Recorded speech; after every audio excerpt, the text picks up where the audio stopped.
त्यांनी अमित शहा साहेबांची वेळ या धनंजय मुंडेला घेऊन दिली होती आणि हा सुनील तटकरे आणि प्रफुल्ल पटेल अजितदादावर प्रेशर करत आहेत आणि धनंजय मुंडेला मंत्रिमंडळात घेण्यासाठी दबाव टाकत आहे।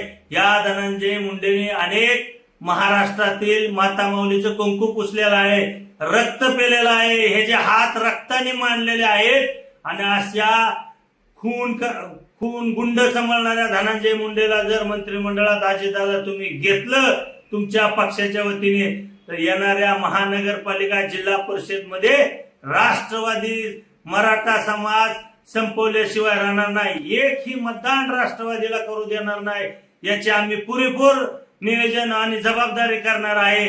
आणि हा धनंजय मुंडे मंत्रिमंडळात कसा येतो?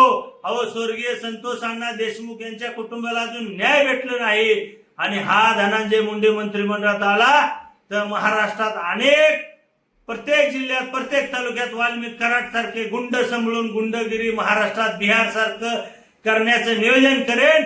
अजितदादा, याच मराठ्यांनी राष्ट्रवादी तुमची वाढवलेले, आजपर्यंत याच मराठ्यांच्या जीवावर तुम्ही सत्ता भोगलेली आहे आणि त्याच मराठ्यांच्या विरोधात जर धनंजय मुंडेला परत मंत्रिमंडळात घेतलं तर तुम्हाला तुमच्या राष्ट्रवादीला या महानगरपालिका जिल्हा परिषद मध्ये निस्तानवत केल्याशिवाय हा मराठा समाज गप्प बसणार नाही।